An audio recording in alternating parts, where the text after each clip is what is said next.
Bonsoir à tous et bienvenue pour cette nouvelle édition du JT d'ICI TV.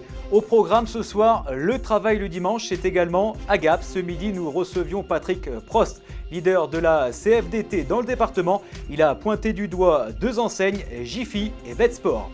Visite d'un ancien ministre hier du côté de Sisteron puisque c'est Jean-François Mattei, ancien ministre de la Santé, qui est venu parler du système de santé dans les Alpes du Sud. Et puis comment va la station du SOS? Vous le savez peut-être, mais un différend opposait la SAS Couteau-Langue Frères à la communauté de communes de la vallée de l'Ubaye. À 2 mois de l'ouverture, nous nous sommes rendus sur place. Mais avant toute chose, nous vous avons concocté votre traditionnelle image du jour. Ce soir, elle est consacrée à la neige, puisque ça y est, elle est de retour dans le département. Hier, il y avait quelques centimètres dans les stations, un peu plus en haut de nos cols. Regardez ces belles images. Alors, la neige est bien sûr corrélée au froid. Il est arrivé ce matin, nous avons gratté les pare-brises. Nous avons également donné la parole à tous les alpins du Sud. Vous les entendrez en fin de journal. Le travail, le dimanche, c'est aussi AGAP. C'est ce que nous a indiqué Patrick Prost, leader de la CFDT dans le département. Il était notre invité ce midi sur l'antenne de d'ICI Radio. Il a pointé du doigt deux enseignes, Jiffy et Vetsport. Il souhaite avec son syndicat regarder si juridiquement tout est clair. Concernant le travail dominical, Patrick Prost reste réservé. Écoutez-le, il est au micro de Jean-Marc Pastron. L'été, le slogan, c'est ni généralisation ni banalisation. Donc ça veut dire que la CFDT, on est dans une démarche de discussion, de réflexion. Mais ne nous trompons pas de débat non plus.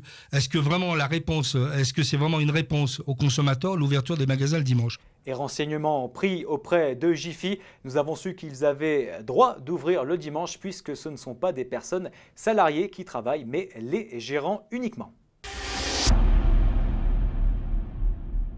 Visite ministérielle hier dans les Alpes du Sud, ou plus précisément visite d'un ancien ministre puisque c'est Jean-François Mattei, ancien ministre de la Santé et actuel président de la Croix-Rouge, qui est venu parler du système de santé dans les Alpes du Sud. Pour lui, il faut tout remettre à plat avec des exceptions pour certaines zones montagneuses. Écoutez-le.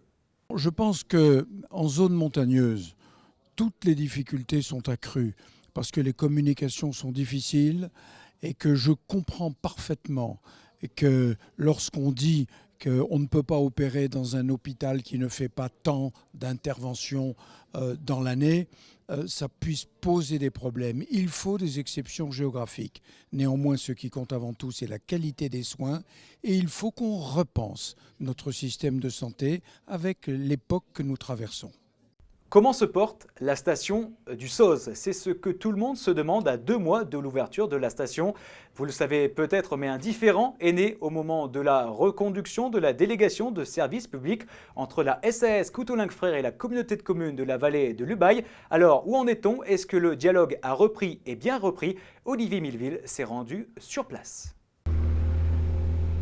Ouvrira ou ouvrira pas? Voilà le débat qui a animé la station tout l'été. Ici, on retient son souffle. Les commerçants qui commencent à se préparer pour la saison n'envisagent vraiment pas d'une seconde une autre issue que l'ouverture de la station décembre prochain. Ils ne comprennent pas la polémique.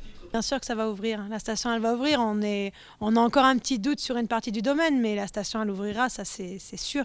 On peut pas, économiquement, c'est un trop gros enjeu. Ça touche trop d'emplois, ça touche toute l'économie de la vallée. C'est sûr que ça ouvrira. Après, à quelle proportion, ça, on en sera plus. Là, c'est en train de. Je crois que c'est en cours au niveau des avocats, au niveau des signatures, des derniers papiers. On ne sait pas. Voilà, on sait pas exactement. Il y a une partie du domaine qui est encore entre deux. Votre sentiment sur cette polémique?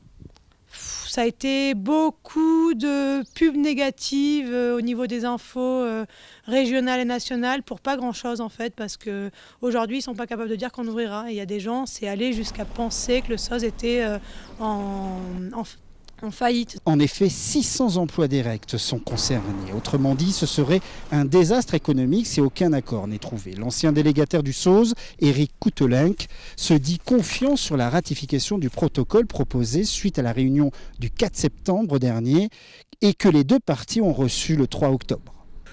Je ne pense pas qu'il puisse y avoir... non, je crois qu'il faut être serein maintenant sur cette ouverture.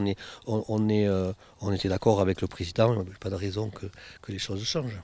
Le dossier, en fait, je vous dis, il y a encore une réunion à l'Assemblée générale de communauté, mais pour moi, les grandes lignes ont été validées, donc je ne vois pas comment aujourd'hui on pourrait se retrouver à la case départ. Si l'ancien délégataire du SOS est prêt à ratifier ce protocole et se dit confiant pour l'ouverture prochaine de la station, la tension est palpable ici. Les 10 ex-salariés de M. Coutelin que j'ai rencontrés ce matin et qui ne souhaitaient pas être filmés travaillent maintenant depuis le 1er juillet pour la régie de la CCVU et entretiennent en ce moment même les 11 remontées mécaniques sur les 23 existantes. Ils attendent cette fameuse ratification ce lundi 14 octobre à 18h à Barcelonnette. Une chose est sûre, ici on souhaite l'ouverture de la station au plus tard le 20 décembre prochain et que cette date d'ouverture définitive ne soit fixée qu'en fonction de l'enneigement. Un nouveau défibrillateur pour la ville de Gap. Il a été remis ce matin au CCAS en présence de Roger Didier, de la Mutuelle de France et de la Croix-Rouge. Il y avait beaucoup de monde. Il y a eu une démonstration avec ce défibrillateur qui augmente de 30% les chances de survie d'une personne atteinte d'une crise cardiaque. Alors Roger Didier souhaite avoir encore plus d'appareils dans la ville de Gap. Je crois qu'il est de notre responsabilité en tant qu'élu de faire en sorte que le territoire de la commune soit véritablement équipé de ce type d'appareils. Alors nous avons bien entendu des appareils qui se trouvent à l'intérieur de nos infrastructures, en particulier sportives ou de petite enfance ou de personnes âgées. Et le partenariat que nous avons avec la Mutualité française se perpétue, je dirais, puisque nous en sommes au 3e défibrillateur qui est offert par cet organisme et je pense que nous allons aller au-delà, sachant combien un défibrillateur peut rendre service. D'ailleurs, il rend service très rapidement dans la mesure où les secours interviennent, eux, un petit peu moins rapidement. Nous avons d'ailleurs aussi, au-delà de nos infrastructures, des défibrillateurs qui se situent pour le grand public à disposition immédiate dans les rues de la ville. Un exemple, celui qui est accroché au mur de la mairie centrale. Donc, bien entendu, merci à la Mutualité française, merci à tous ceux qui peuvent, de par leur action, faire en sorte que ces défibrillateurs soient utiles pour ceux de nos concitoyens qui auraient à avoir besoin de leurs services. L'univers japonais débarque demain à Gap toute la journée avec la 2e édition du Mangap. C'est un défilé cosplay, la nourriture asiatique, mais également des BD, des mangas et puis un karaoké géant avec les génériques de vos dessins animés préférés. Ça se passera dans 3 lieux différents. Écoutez Pascal Lissy, adjoint au maire de Gap en charge de la jeunesse. 3 lieux, la médiathèque, le CMCL et le foyer des jeunes travailleurs pour montrer aussi aux jeunes Gapençais toute la richesse de ce qu'ils peuvent trouver sur notre ville en matière culturelle et en matière de politique de jeunesse. Et le Mangap est véritablement un support très dynamique pour ouvrir nos portes. Allez, je vous le disais en titre, le froid a fait son apparition dans les Alpes du Sud. Ce matin, comme beaucoup de personnes, vous avez dû gratter le pare-brise de votre voiture. Alors nous sommes allés voir dans la rue si vous étiez bien couvert. Témoignage recueilli par Adrien Citeau du côté d'Embrun. Qu'est-ce que vous avez fait contre ce froid? Vous avez sorti les écharpes, le chauffage? Oui, j'ai mis l'écharpe et j'ai allumé le chauffage. Vous n'avez pas sorti l'écharpe pour autant? Non, pas du tout. Pourquoi ça? Non, parce qu'on ne craint pas le froid, on est solide. Dans l'été, on a eu des mois un peu frais, donc ça ne me fait pas peur, quoi. J'y suis habitué maintenant avec Embrun. On ne sait plus trop comment s'habiller, c'est au jour le jour, quoi. Quand il y a plus de froid, il y a moins de clients peut-être? Eh ben oui, tout à fait. Mais bon, nous, comme on a une terrasse très ensoleillée, donc nous, on a beaucoup de clients qui viennent boire le café, des chocolats chauds, des thés, bien évidemment. C'est merveilleux, c'est merveilleux. Après la chaleur de l'été, c'est très bien. Vous vous sentez de repartir dans l'hiver là? Non, pas du tout. Je voudrais que l'été reste éternellement.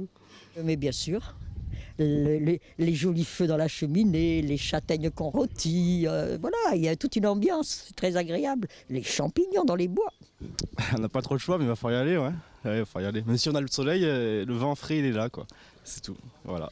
Allez, c'est la fin de cette édition. Excellente soirée en notre compagnie. L'actualité d'ici continue sur d'ici.fm et sur d'ici Télé. Bon week-end.